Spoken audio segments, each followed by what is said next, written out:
Hi guys, welcome back to Ron's Keto. As we continue to push the weight off, today we're going to make a keto jambalaya, and we're going to use two different varieties of meat today for the jambalaya. We're going to use the beef pork kibasi, and we're going to use a chicken breast. So without further ado, why don't we just go right into the recipe, and I'll talk over the timeline, and hopefully we'll have a successful video out of this.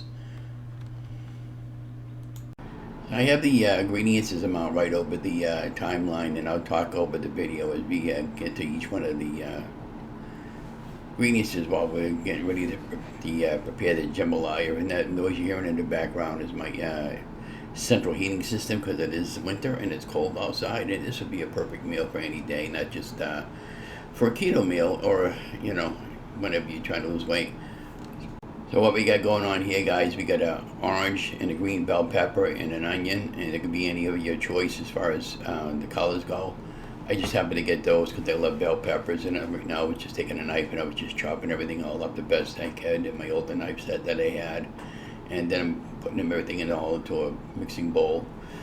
And yeah, it's just a very easy recipe. Just be careful not to cut yourself, and I had a pair of gloves on there because, again, I didn't want all that junk on my hands, and I was the only one that ate this, by the way. Yeah, so we're going to use cauliflower rice today instead of using, regular rice. And the cauliflower rice was a bag of frozen cauliflower rice. Now, I like to buy everything simple. Those of you guys have been following Ron's Keto for a while. If I could buy it frozen, if I could buy it chopped up, I'm going to just go for it. Because, the stores make everything very, very easy for people like me that don't want to take the time and bother to chop things up, So, but anyhow, the kibasi, and I'm just kind of like slicing it up and kind of like on an angle there without butchering up the kibasi. Yeah, that was a sharp knife set at one point. I ended up buying that at Marshall's, and I saw those at Kohl's and Walmart's and some other stores. And then, of course, now I got a nice new stainless steel set that I got on a butcher block that has a nice sharpener, so I can sharpen my knives as I go along. And yeah, so anyways, and this is a chicken breast that we're going to be using. I believe this was a store-bought chicken rotisserie, and it was some leftover that I had and I was just dumping into a separate container, and that's the bag of cauliflower rice that we're going to be using from the old Green Giant brand. And so yeah, let's go on right to the next process. Okay, so we have our vegetables all prepped. So now we have a can of diced tomatoes and a can of tomato paste. And yeah, so let's get right to that and get everything going in the frying pan, and put a little bit of avocado oil, put my peppers and onions in, and just kind of let them saute a little bit till they get nice and soft and almost translucent, and carry on. Okay, so our vegetables are just about all done. I'm going to put them in a bowl, and then we're going to take our kibasi and we're going to put it in the same pan and get those going on medium-high heat till they're fully cooked. And just keep flipping them around and just working the kibasi.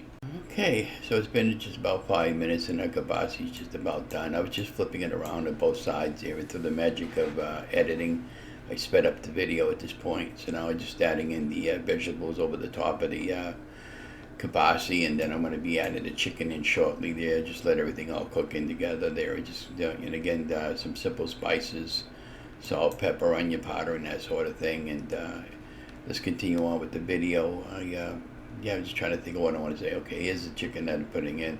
Again, that was part of a leftover chicken breast that I had. This could be any kind of chicken, pork, fish, shrimp. You can put the variety of different meats in there. It's a great way to use leftovers, and especially for low carb weight loss. And I would highly recommend experimenting there. And I really enjoy cooking and helping you guys out to lose weight and help you guys, keep on track there. Now, Donna and I are under a budget, so I got to be very careful on the money every month because it doesn't stretch as far as it used to.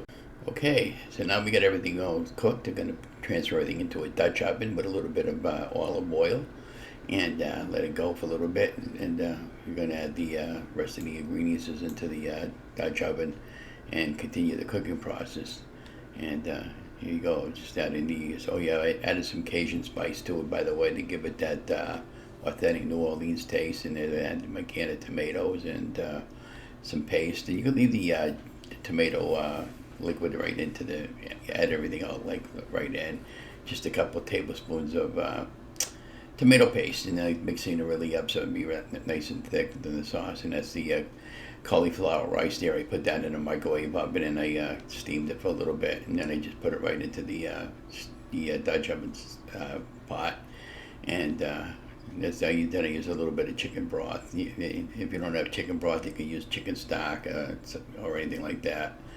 I don't know how it would taste if you just added plain water into it. I don't think I'd add plain water to it. But you can even put spaghetti sauce over the top of that, and I bet you that would taste really good. And anyways, there you have a final product. It came out really, really good. I hope you enjoyed the video, and I'll see you on the next video on Keto Cafe.